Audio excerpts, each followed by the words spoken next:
Shalom, selamat pagi Ibu Bapak dan Saudara yang dikasihi Tuhan Yesus Kristus. Kita berjumpa lagi di dalam acara Manarema di pagi yang indah ini. Mari kita mulai di dalam doa.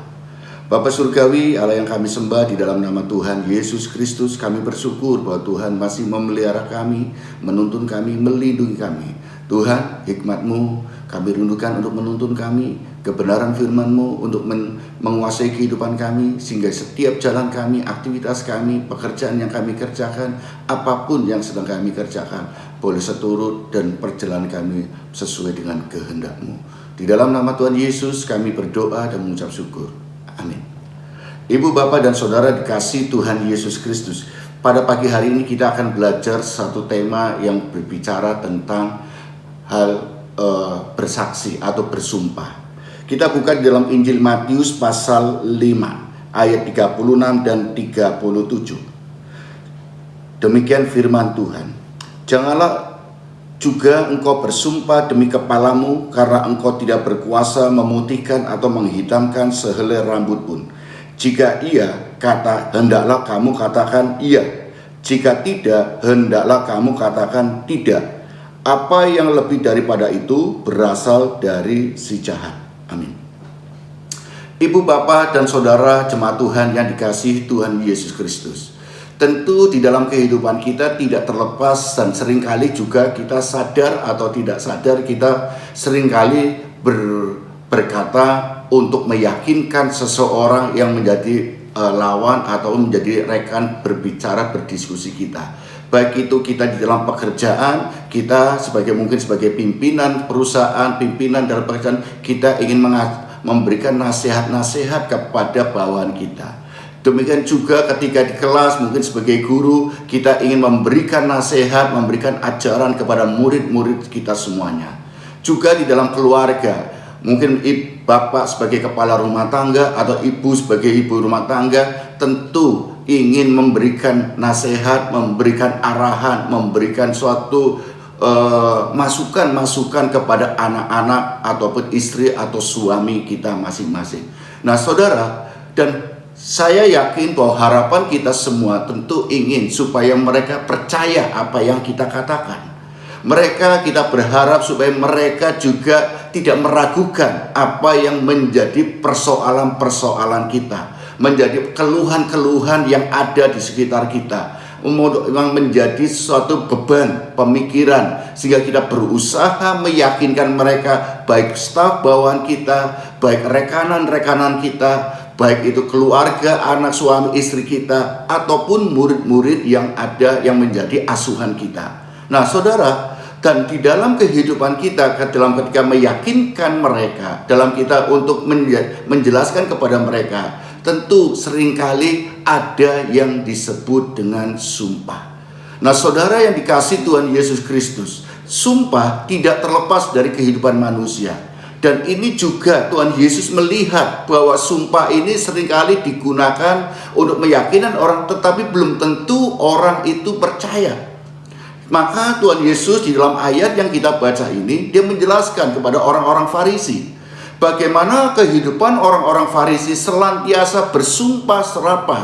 Mereka mengatakan sesuatu untuk meyakinkan orang-orang yang diajar mereka, baik itu murid-murid Taurat ataupun kepada mereka yang masyarakat Yahudi pada umumnya. Nah, saudara yang dikasihi Tuhan Yesus Kristus, oleh karena itulah kebiasaan bersumpah itu dilakukan oleh orang-orang Farisi. Nah, di dalam bersumpah mereka senantiasa menggunakan istilah-istilah yang intinya mereka bersumpah di atas namakan Allah atau Allah Bapa. Nah, saudara, tetapi persoalan utama adalah bangsa Israel atau orang-orang Farisi umumnya adalah mereka tidak dapat menyebut nama Allah dengan sembarangan, karena Allah bagi mereka adalah sakral. Sehingga mereka menggunakan istilah-istilah bersumpah yang pada dasarnya demi Allah, tetapi dia menggunakan kata pengganti Allah itu dengan sesuatu yang maha besar. Maka kita melihat Mereka juga bersumpah dia bersumpah demi langit dan bumi, karena langit bumi itu adalah ciptaan Allah dan manusia tidak bisa membuatnya. Mereka juga bersumpah atas nama Allah, atas nama Abraham, Bapak Abraham. Karena Bapak Abraham adalah umat pilihan Allah, dia adalah Bapak segala orang beriman, dan kepadanya lah terikat suatu perjanjian antara Allah dengan umat, dengan Abraham, yang mengikat kepada satu bangsa yang disebut bangsa Israel, sehingga bangsa Israel menjadi umat pilihan Allah. Dan juga seperti ayat yang kita baca ini di ayat 36 katakan, janganlah juga engkau bersumpah demi kepalamu, karena engkau tidak berkuasa memutihkan atau menghitamkan sehelai rambut pun. Putih atau hitam rambut, merah ataupun warna rambut, manusia tidak bisa meminta. Manusia tidak bisa dengan mempermainkan warna rambut. Memang saat ini kita bisa melihat ada warna-warni rambut, tetapi itu adalah sifatnya adalah temporer, tidak bisa melekat. Bahkan kita bisa melihat seseorang bisa rambutnya berwarna-warni, bukan hanya 1, 2, atau 3, atau 4, macam-macam banyak dia kasih warna-warni. Tetapi itu temporer, karena buatan manusia adalah temporer, tidak kekal. Yang dapat menghitamkan rambut, hanya Tuhan, penguasa dunia ini, penguasa kehidupan kita ini. Oleh karena itulah ketika bangsa Israel, khususnya orang-orang Farisi, bersumpah demi Allah, mereka menggunakan bersumpah demi kepalamu. Karena apa? Kepala, tempat rambut bertumbuh, hitam atau putih, itu adalah kehendak Tuhan. Itu adalah prerogatif Tuhan. Kita tidak bisa meminta, kita tidak bisa mengubah, itu semua adalah hak Tuhan. Kita hanya bisa melakukan aksesorisnya saja. Oleh karena itulah kita tidak boleh bersumpah atas nama pun. Nah, supaya kita tidak diragukan untuk kita meyakinkan seseorang, maka kita perlu belajar untuk mengatakan sesuatu yang benar. Di dalam ayat 37 dikatakan, jika iya, hendaklah kamu katakan iya. Jika tidak, hendaklah kamu katakan tidak. Apa yang lebih daripada itu berasal dari si jahat. Tuhan Yesus menebus kita lewat kematiannya di kayu salib, dan dia mengalahkan maut itu. Dia bangkit dari kematian dan dia naik ke surga menjadi tempat bagi kita. Bagi siapa yang percaya kepada Tuhan Yesus, dia tidak akan binasa, melainkan beroleh hidup yang kekal. Di dalam Tuhan, kita yang telah ditebus, maka menjadi manusia yang baru. Manusia yang baru tidak terikat dengan hukum-hukum, tetapi kita terikat dengan kasih Tuhan yang telah mengasihi kita. Dan bukti kasih kita kepada Tuhan adalah kasih kepada sesama. Firman Tuhan telah menguasai hidup saudara, ibu bapak, dan saya. Oleh karena itulah kesaksian kehidupan kita itu harusnya sungguh nyata di hadapan semua orang. Karena firman Tuhan yang tinggal di dalam diri kita harus menghidupi kita. Oleh karena itu, kita sebagai orang yang sudah ditebus dan menjadi manusia baru, ciptaan baru di dalam Tuhan Yesus Kristus, firman yang telah ditaruh dalam loh daging kita, harusnya menjadi kesaksian kehidupan kita. Bukan hidupku ini, tapi Kristuslah yang hidup. Oleh karena itulah apa yang dikatakan kita sebagai manusia yang baru, jika iya, katakan iya. Jika tidak, katakan tidak. Kita harus belajar berproses untuk mengatakan sesuatu yang benar. Memang ketika kita mengatakan sesuatu yang benar, belum tentu diterima oleh semua orang. Karena itu bukan bisa saja menyakitkan orang lain atau berdampak yang tidak baik untuk kita. Tetapi kita tidak menyimpan bara. Ketika kita berkata kebenaran, jika iya katakan iya, tidak katakan tidak, maka itu hanya masalah mungkin yang akan kita hadapi hanya saat ini. Tetapi kita tidak menyimpan masalah-masalah. Saudara yang dikasihi Tuhan Yesus Kristus, masalah yang besar yang seringkali kita hadapi itu karena apa? Akumulasi dari kebohongan yang telah kita lakukan.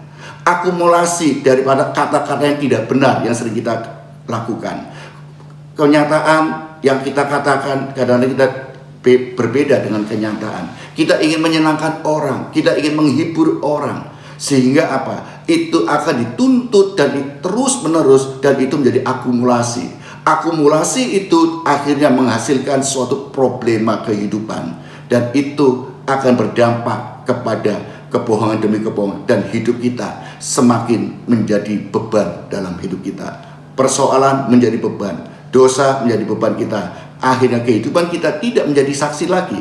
Kehidupan kita bukan mencerminkan Kristus yang hidup, tetapi mencerminkan keakuan kita. Dan apa yang terjadi? Firman Tuhan katakan selanjutnya, apa yang lebih daripada itu berasal dari jahat. Sadar atau tidak sadar, ketika kita mengatakan di luar kebenaran, kita akan terseret semakin jauh, dan itu akhirnya kita menjadi pengikut-pengikut dari si jahat. Nah, ibu bapak dan saudara dikasih Tuhan Yesus Kristus, mari jangan mudah kita berkatakan sumpah, tetapi belajarlah untuk mengatakan kebenaran. Hidup di dalam Tuhan adalah ciptaan yang baru, manusia yang baru.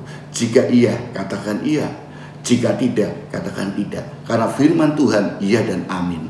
Selebihnya itu berasal dari si jahat.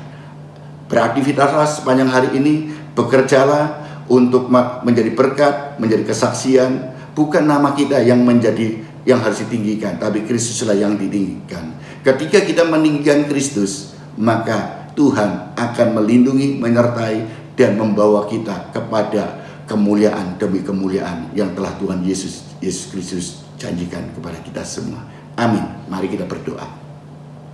Terima kasih Tuhan, di pagi yang indah ini kami boleh dikuatkan dengan kebenaran firman-Mu. Kami tidak boleh gampang untuk bersumpah, karena orang benar, orang di dalam Kristus selalu mengatakan kebenaran. Jika iya, katakan iya. Jika tidak, katakan tidak. Selebihnya adalah dari si jahat. Kami adalah milik-Mu Tuhan, dan kami boleh belajar untuk mengatakan hanya yang bersumber daripada Tuhan Yesus Kristus sebagai Tuhan dan Juru Selamat kami. Itu lewat firman Tuhan yang menjadi kehidupan kami, makanan rohani kami setiap hari. Terima kasih. Dalam nama Tuhan Yesus kami berdoa dan mengucap syukur. Amin.